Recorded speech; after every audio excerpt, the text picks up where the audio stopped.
लोक म्हणतात, जर तुमचं कोणावर खरं प्रेम असेल तर त्याला कोणत्याही परिस्थितीत मिळवा. पण मी म्हणतो, जर तुमचं कोणावर खरं प्रेम असेल ना, तर त्याच्या आनंदासाठी स्वतःच्या प्रेमाचा बळी द्यायला शिका. कारण कधी कधी समोरच्याला मिळवणं म्हणजेच प्रेम नसतं, तर त्याच्या परिस्थितीचा आदर करून त्याला मुक्त करणं हेच खरं प्रेम असतं. माझ्या आयुष्यातल्या त्या 10 दिवसांची ही कहाणी, जे ऐकल्यानंतर तुमच्याही डोळ्यात पाणी आल्याशिवाय राहणार नाही. प्रेम ही जगातील सगळ्यात सुंदर भावना आहे असं म्हणतात. पण जेव्हा हेच प्रेम परिस्थितीच्या आणि समाजाच्या चौकटीत अडकतं, तेव्हा माणसाची खरी परीक्षा सुरू होते. ही गोष्ट आहे माझ्या आयुष्यातल्या त्या 10 दिवसांची, ज्या दिवसांनी मला प्रेमाचा एक असा धडा शिकवला जो मी आयुष्यभर विसरणार नाही. मी म्हणजे कबीर, एक साधा मध्यमवर्गीय मुलगा. कॉलेजच्या शेवटच्या वर्षाला असताना माझं मन एका अशा मुलीवर जडलं जिच्या हसण्यात एक वेगळीच जादू होती. ती म्हणजे अनघा. अनघा शांत होती, पण तिच्या डोळ्यात एक स्वाभिमान आणि चमक असायची. 2 वर्ष मी तिच्यावर जीवापाड प्रेम करत होतो, पण कधी बोलायची हिंमत झाली नाही. कॉलेज संपायला अवघे 10 दिवस उरले होते. मनातील भावना मनातच राहून जाऊ नये म्हणून मी ठरवलं की आता मागे हटायचं नाही. तो पहिला दिवस होता. कॉलेज सुटल्यानंतर मी तिला लायब्ररीच्या बाहेर थांबवलं. आजूबाजूला फारसं कोणी नव्हतं. मी तिच्या समोर गेलो. माझा आवाज थोडा थरथरत होता, पण नजरेत प्रामाणिकपणा होता. मी म्हणालो, अनघा, कदाचित हे ऐकून तुला धक्का बसेल, पण मी गेल्या 2 वर्षांपासून तुझ्यावर प्रेम करतोय. मला माहिती आहे कॉलेज संपतंय, पण मला हे तुला सांगायचं होतं. अनघाने माझ्याकडे पाहिलं. तिच्या चेहऱ्यावर राग नव्हता, पण एक भीती आणि हतबलता स्पष्ट दिसत होती.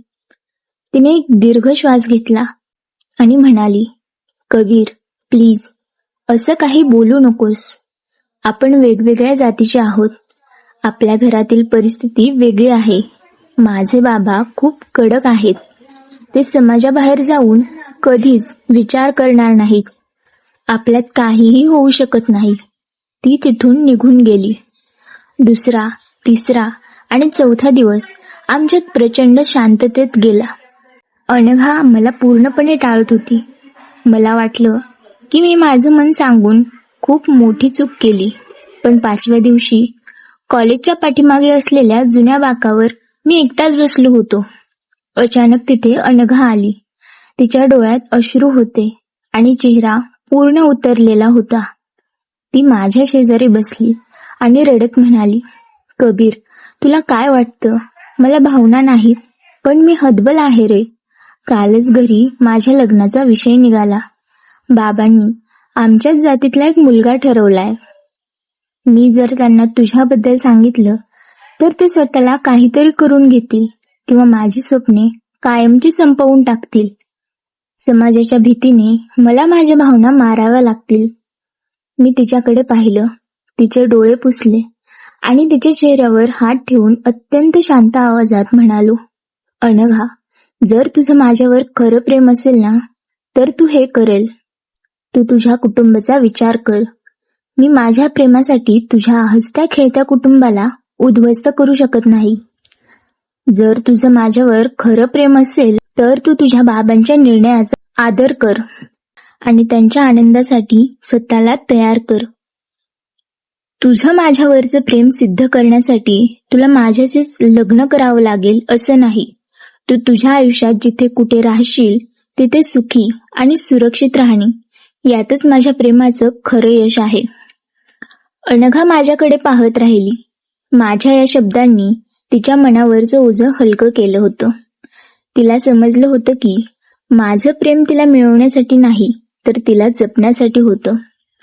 त्यानंतर उरलेले 4 दिवस, 6वा, 7वा, 8वा आणि 9वा दिवस, आम्ही कोणत्याही बंधनाशिवाय, कोणत्याही अपेक्षेशिवाय फक्त चांगले मित्र म्हणून जगलो. आम्ही कॅन्टीनमध्ये एकत्र चहा पिला, मनातील जुन्या आठवणी शेअर केल्या आणि आयुष्यात पहिल्यांदा अनघा माझ्यासोबत मनमोकळी हसली. त्या 4 दिवसात मी तिला कधीच हे जाणवू दिले नाही की मी तिच्या नकाराने दुःखी आहे. तिला न मिळवताही तिच्यावर कसं निस्वार्थपणे प्रेम करायचं हे मी त्या दिवसात शिकत होतो. अखेर तो 10वा दिवस उजाडला. कॉलेजचा शेवटचा दिवस. निरोपाचा समारंभ संपला होता. सगळे एकमेकांना निरोप देत होते. अनघा माझ्याजवळ आली. तिच्या डोळ्यात आता अश्रू नव्हते, तर एक वेगळाच आदर होता. तिने तिच्या हातातील एक छोटी डायरी माझ्या हातात दिली आणि म्हणाली, कबीर, यात माझ्या काही आठवणी आहेत. थँक्यू मला समजून घेतल्याबद्दल, माझ्या नकाराचा, माझ्या कुटुंबाचा आदर केल्याबद्दल. समाजातल्या या भिंतींमुळे मी तुझ्यासोबत राहू शकले नाही, पण कोणीतरी माझ्यावर इतकं पवित्र प्रेम केलं, ही भावना मला आयुष्यभर जगण्याची ताकद देईल. तिने शेवटचा नमस्कार केला आणि ती तिच्या बाबांच्या गाडीत जाऊन बसली. गाडी निघून गेली आणि मी तिथेच उभा राहून त्या रस्त्याकडे पाहत राहिलो. आज या गोष्टीला 5 वर्ष झाली. अनघाचं तिच्या घरच्यांच्या पसंतीने लग्न झालं. ती तिच्या संसारात व्यस्त आहे आणि आनंदी आहे. मी लग्न केलं नाही, पण मी माझ्या करिअरमध्ये खूप पुढे गेलोय. कधी कधी माझे मित्र मला विचारतात, कबीर, तिने तुला नाकारलं तरी तू तिच्यावर अजूनही प्रेम करतोस?